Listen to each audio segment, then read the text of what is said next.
acha que é sério assim essa varíola? Já são alguns milhares de mortos. Mas não são pessoas do nosso meio. Essas doenças só se espalham onde não há higiene, asseio. José. E agora, José? José, e agora? Abaixa a vacina obrigatória! Abaixa! Há mais de um século ocorreu uma revolta da vacina no Brasil formada por pessoas que não queriam se vacinar. Apesar de todo esse tempo, o movimento anti-vacina tem crescido no mundo nos últimos anos. Em algumas regiões dos Estados Unidos, o número de pessoas que se declara contra a vacina chega a 10% da população. A falsa crença de que as vacinas transmitem doenças ao invés de preveni-las é um dos motivos pelos quais os norte-americanos não se vacinam. Mas no Brasil, o movimento anti-vacina não é tão popular. De acordo com números do Ministério da Saúde, apenas 2,5% da população é contra as vacinas, mas mesmo assim, os especialistas têm se esforçado para ressaltar a importância da vacinação. Eu não tomei vacinas, né? Tomei, febre amarela quando eu tive que sair do Brasil, fui obrigada. Minhas filhas, eu dei poucas também, meningite, mas a saúde de todos é perfeita.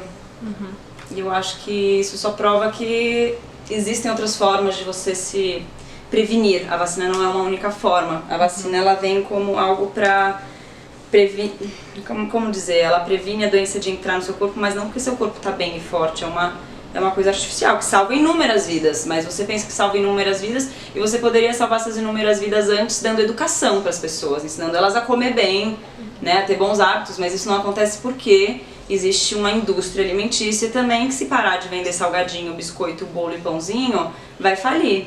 Então não é também do interesse muito da indústria fazer com que o povo se conscientize sobre os bons hábitos que não adoecem. E a indústria farmacêutica é uma indústria como a bélica, como a de drogas, que lucra muito, muito, muito com a doença. Né? Então a doença dá lucro. Autoridades do Ministério e de outras instituições de saúde destacam que a vacinação é um tipo de pacto coletivo, ou seja, você se vacina para prevenir que você e outras pessoas não fiquem doentes. Ao você diminuir o contingente de pessoas, principalmente doenças respiratórias, que é transmitida por gotícula de saliva, como sarampo, gripe e outras mais, meningite, infecção meningocócica, se você estiver transmitindo, você contamina o outro. Se você vacina, você não contamina o outro, então você diminui a transmissão.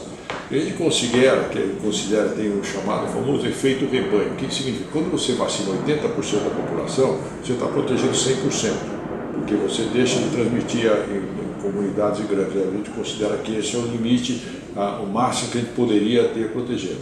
E aí você protege aquelas pessoas que de fato não podem proteger, como quem tem imunidade baixa, que é a maior parte assim, não podem ser dados de que tem imunidade baixa, mas ele é protegido quando você se vacina.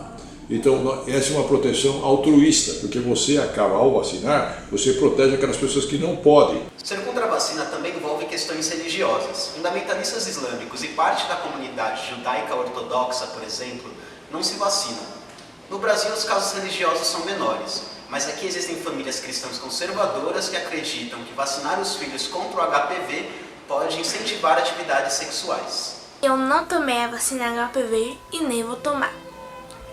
Eu fui separada por Jesus para um dia namorar, noivar e casar. Então, eu não preciso tomar a vacina HPV para fazer sexo agora.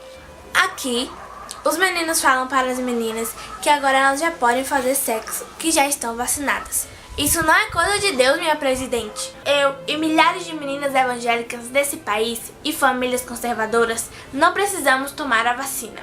E os estudos científicos que foram feitos mostraram que as pré-adolescentes e adolescentes vacinadas, elas não tiveram maior número de parceiros sexuais, elas tiveram um uso de preservativo tanto quanto as não vacinadas, tiveram menos doenças sexualmente transmissíveis e elas eram mais assíduas no exame de Papa Nicolau, na frequência com o ginecologista.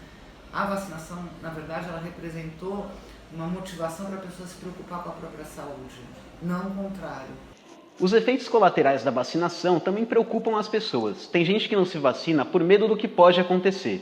Alguns efeitos colaterais das vacinas são a febre, dores no corpo e calafrios.